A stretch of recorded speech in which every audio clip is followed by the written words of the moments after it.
presidente Jair Bolsonaro sancionou, no último dia 26 de dezembro, o projeto que deu origem à Lei 13.967, que extingue as penas de restrição de liberdade, ou seja, a prisão e a detenção, na esfera administrativa, como punição disciplinar, para todos os policiais e bombeiros militares do Brasil. Essa era uma demanda antiga das entidades representativas dos praças em todo o Brasil. Tanto que em 2001, quando nós criamos a Associação de Praças aqui em Santa Catarina, a PRASC, nós tínhamos 3 linhas gerais de reivindicações. Uma delas era o fim da discriminação salarial, a outra era ter um plano de carreira que garantisse dignidade funcional para os policiais e bombeiros, e o terceiro era já o fim da prisão e da detenção como castigo disciplinar para os policiais e bombeiros militares. A gente avançou um pouco na questão salarial, embora estejamos de novo indo para o 6º ano de congelamento salarial na Segurança Pública de Santa Catarina, assim como para o Serviço Público Geral do Estado de Santa Catarina. Na carreira se caminhou um pouco, nós temos um plano de carreira que garante que não tenhamos mais soldado-avô dentro da Polícia Militar e do Corpo de Bombeiro em Santa Catarina, mas na questão do tratamento interno dentro dos quartéis, da dignidade interna dentro das corporações militares dos estados, nós não conseguimos avançar. Nós temos ainda, ou temos até agora, a prisão e a detenção como castigo disciplinar para policiais e bombeiros militares. E sobre o fim da cadeia na esfera administrativa para policiais e bombeiros militares, nós queremos fazer algumas considerações. A primeira delas é que isso acontece quando nós temos um governo de extrema-direita no nosso país, né? E o razoável seria que isso acontecesse, tivesse tido mais facilidade de tramitar e de vir à lei quando tínhamos governos democráticos do campo popular e mesmo de esquerda, né? Porque essa é uma pauta, né? O fim do castigo disciplinar para militares, historicamente, é uma pauta dos partidos e das organizações e governos de esquerda. E agora, contraditoriamente, nós temos isso se tornando realidade justo no momento que temos um governo de extrema-direita.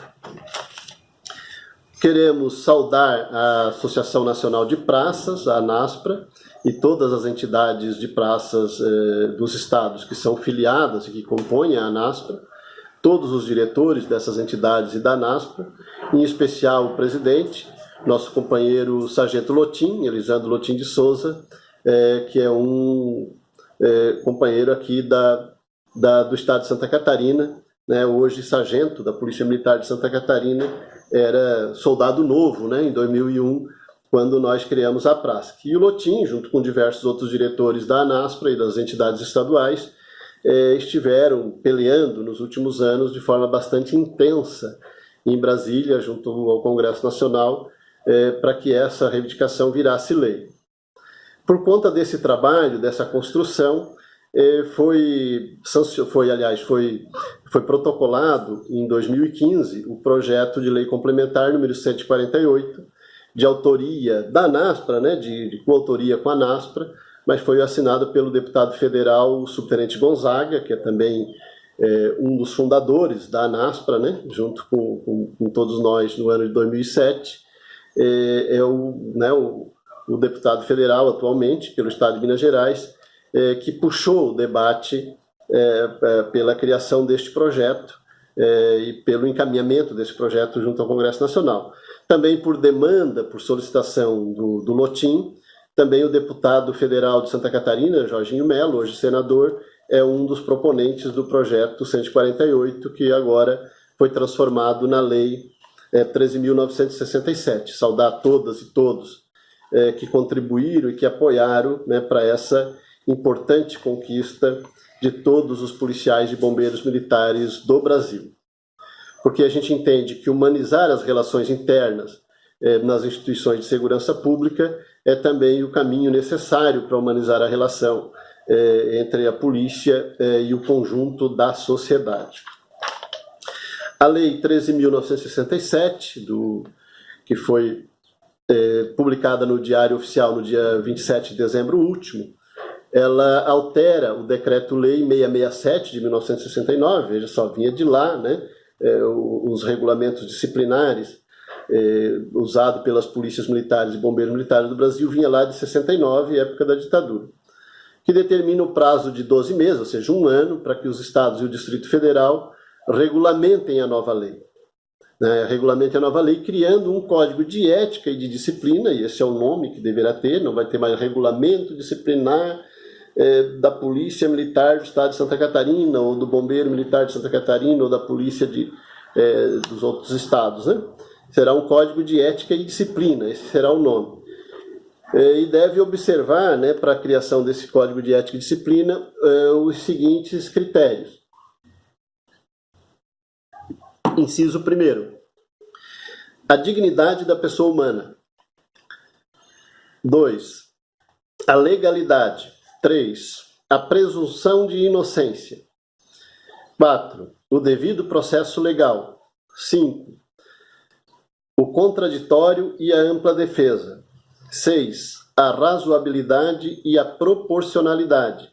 7, a vedação de medida privativa e restritiva de liberdade. Ou seja, esse inciso 7 é o que determina que os códigos de ética e disciplina não devam, das polícias e dos bombeiros, não devam ter a restrição de liberdade, ou seja, a prisão e detenção, como punição disciplinar. Os outros conceitos todos são fundamentais porque é bastante recente a possibilidade de um policial que está sendo processado administrativamente poder usar advogado. Antes não tinha isso, não tinha nem processo. Antes de 1988 não tinha nem processo administrativo.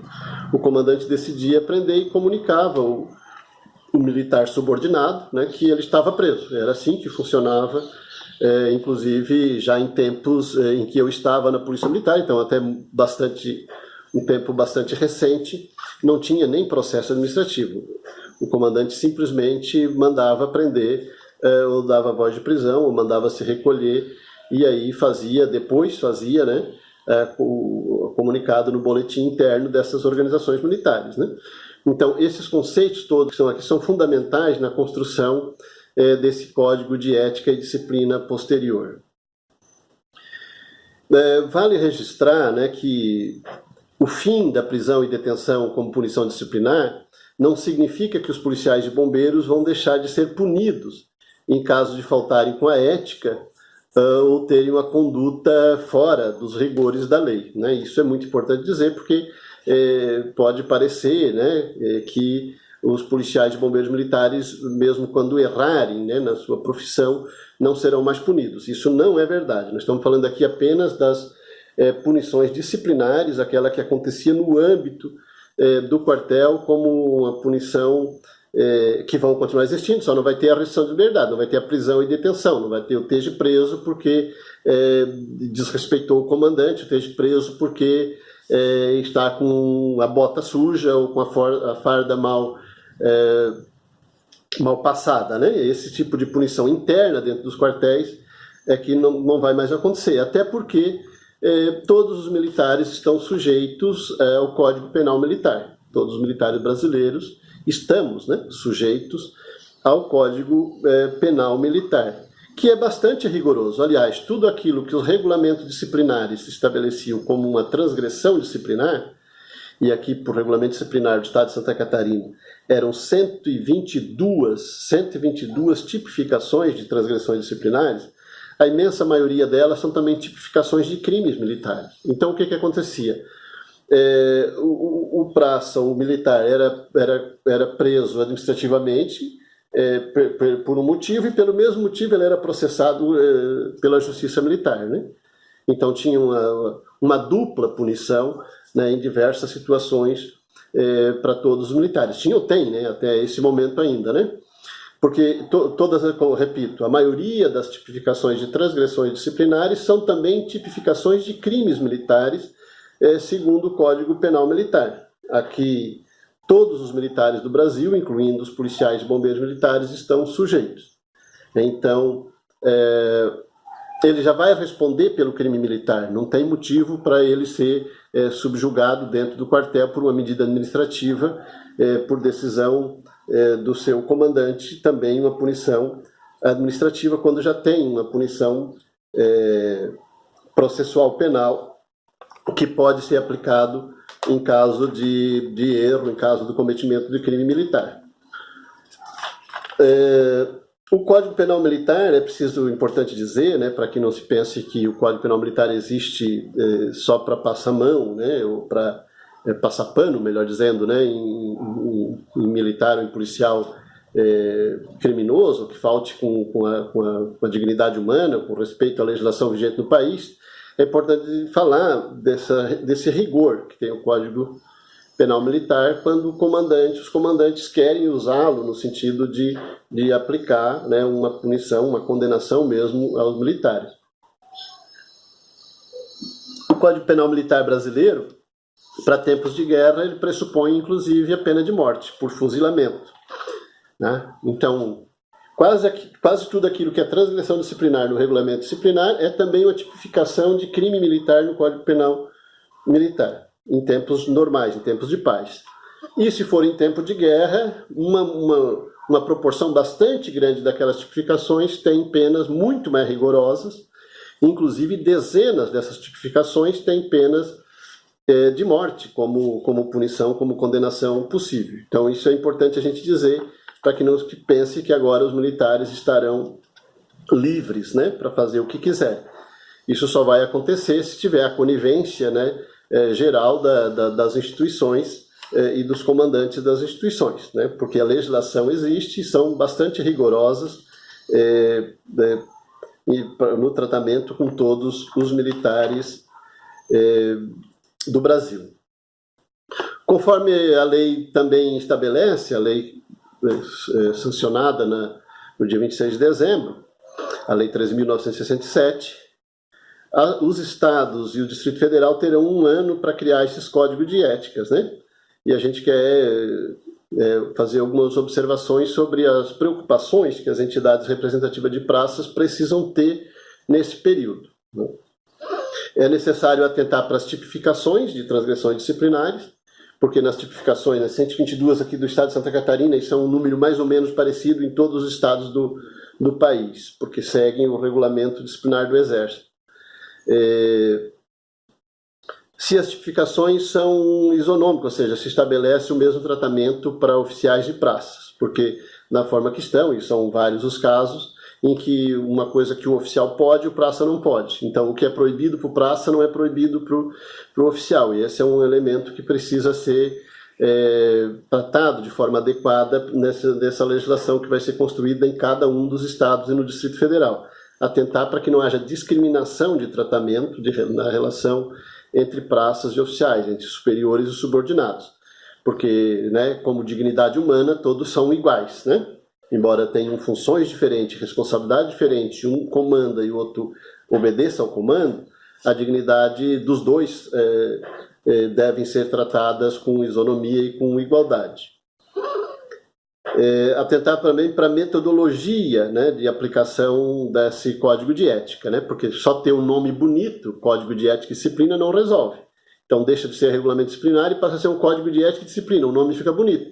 Mas se as tipificações continuarem da forma como estão hoje nos regulamentos disciplinares, ou se a metodologia, o procedimento, né, na aplicação desse código de ética, ele continuar discricionário, inclusive quando indevidamente discricionário, se ele continuar arbitrário, né, também mudar o nome pouco vai resolver, pouco vai mudar, né? É preciso que aqueles pressupostos, né, que estava lendo anteriormente, citando anteriormente, os pressupostos da legislação vigente para todo cidadão brasileiro, que deveria ser vigente para todo cidadão brasileiro, sejam cumpridos, né? Estejam estabelecidos, bem fundamentados dentro dessa nova legislação que vai ser criada agora daqui até o final do próximo ano.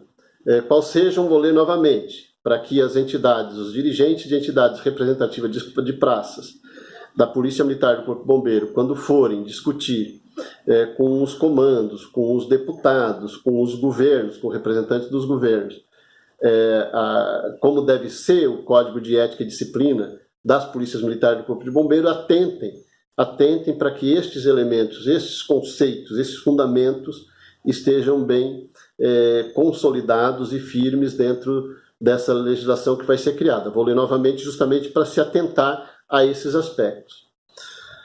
A dignidade da pessoa humana. Também o praça tem direito à dignidade como pessoa humana, né? Isso é importante, né? A legalidade, ou seja, que nada seja feito fora dos parâmetros legais estabelecidos pela legislação brasileira. A presunção de inocência, ou seja, todos são inocentes até que se prove o contrário. Esse é um princípio constitucional importante. O devido processo legal, ou seja, precisa ter um processo, não basta que o comandante olhe para o sujeito e decida, né, por vontade própria, qual é a punição e que ele já está punido. Então é preciso ter um processo legal. Neste processo legal, que seja cumprido o contraditório e a ampla defesa, ou seja, quem está sendo julgado deve apresentar argumentos contrários, né, à argumentação de quem está acusando. A razoabilidade e a proporcionalidade, ou seja, a proporcionalidade da punição relativamente à gravidade do ato praticado. Então, e claro, né, como o projeto trata especificamente disso, que não tenha prisão e detenção, né, mas não basta apenas não ter prisão e detenção. Todos os outros conceitos que estava lendo aqui são fundamentais para que haja efetivamente dignidade e tratamento humanizado dentro dos quartéis das polícias militares e do Corpo de Bombeiros Militares do Brasil. Este era o vídeo de hoje. Se você concorda com os termos que temos defendido aqui, né, por favor, repassar para todos os contatos, compartilhar, né, se inscrever no nosso canal para acompanhar esse debate. Um grande abraço e seguimos firmes, seguimos sempre na luta.